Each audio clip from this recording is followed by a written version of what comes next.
আৰু এইটো তেওঁ যিটো পদক্ষেপ লৈছে এইটো আমি সকলোৱে একচেপ্ট কৰিব লাগে। মই ধন্যবাদ জনাওঁ তেখেতক, যিটো অভিযান তেওঁ যিটো পদক্ষেপ লৈছে সেইটো সঁচাকেই হ'ব লাগে। সমাজত এইটো বহুত বেছি হৈ গৈছে, বৃদ্ধি পাইছে, নাইকিয়া কৰিব লাগে। আমাৰ সমাজত সুদটো থাকিব নালাগে।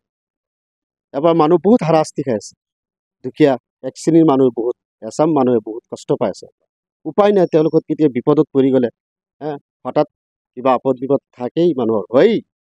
তেওঁলোক উপায়হীন হৈ যেতিয়া সুদখোৰৰ ওচৰত যায় আৰু তেওঁলোকে এনেকৈ পইচা নিদিলে পইচা নাথাকে বুলি কৈ দিয়ে। আৰু যেতিয়া কয় না আমি তোক কিবা এটা দিম, সুদৰ কথা যেতিয়া কয় তেতিয়া কয় যে না আছে টকা দিব পাৰি। গতিকে আৰু এইটো একদম মুখ্যমন্ত্ৰী ছাৰ, আমাৰ CM ছাৰ বহুত পদক্ষেপ যিটো লৈছে, এইটো আমি ভাল কাম কৰিছে। আমি সকলোৱে এইটো একচেপ্ট কৰিব লাগে। আমি সকলোৱে সহযোগিতা কৰিব লাগে, এৰেষ্ট কৰিব লাগে, নাইকিয়া হ'ব লাগে সমাজৰ পৰা এই সুদ কৰিছে। আল্লাহ পাকে আমাক এজন শ্ৰেষ্ঠ নবী দিছে, হযৰত মুহাম্মদ মুস্তাফা সাল্লাল্লাহু আলাইহি ওয়াসাল্লাম, যিজন নবী আমাক এই পৃথিৱীৰ বুকুত চলিবলৈ বহুত ৰাস্তা বহুত বাট দেখুৱাই গৈছে, বহুত পন্থা দিছে।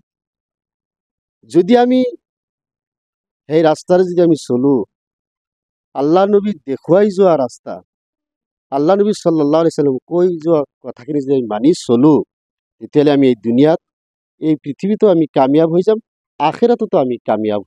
আল্লাহ নবী সাল্লাল্লাহু আলাইহি ওয়াসাল্লাম উছিলা কৰি যে আমাৰ জিন্দেগী আমি কেনেকৈ পৰিচালিত কৰিম, কেনেকৈ আমি পৰিচালনা কৰিম, এয়া আমাক কৈ গৈছে। আল্লাহ পাক কোৰআনত স্পষ্ট কৈছে, আহাল্লাল্লাহুল বাইআ ওয়া হাৰৰামা ৰিবা। আল্লাহ পাকে ব্যৱসায় বাণিজ্যিক জায়েজ কৰিছে, হালাল কৰিছে, আৰু সুদক হাৰাম কৰিছে। গতিকে সুদক হাৰাম কৰিছে আৰু ব্যৱসায় এইটো হালাল কৰিছে। সেইবাবে আল্লাহ নবী সাল্লাল্লাহু আলাইহি ওয়াসাল্লামৰ মুবাৰক বাণী আছে, তেখেতো কৈ গৈছে যে লা ইয়াদখুলুল জান্নাতা জাসাদুন গুজিয়া বিল হাৰাম। যি শৰীৰ হাৰাম নাজায়জ মালৰ দ্বাৰা পৰিপূৰ্ণ হয়, সেই শৰীৰ কেতিয়াও জান্নাতত প্ৰৱেশ কৰিব নোৱাৰে। গতিকে আমি সকলোৱেই এই সুদৰ পৰা বিৰত থাকিব লাগে। মই তেওঁলোকক এইটো আহ্বান জনাম যে এই সুদ যিয়ক আমি আল্লাহৰ ওপৰত ইমান আনিছোঁ, আল্লাহ নবী সাল্লাল্লাহু আলাইহি ওয়াসাল্লামৰ ওপৰত ইমান আনিছোঁ, আৰু আল্লাহৰ এইটো ঘোষণা কৰিছে, স্পষ্ট কোৰআনত কৈছে যে সুদ হাৰাম হয়।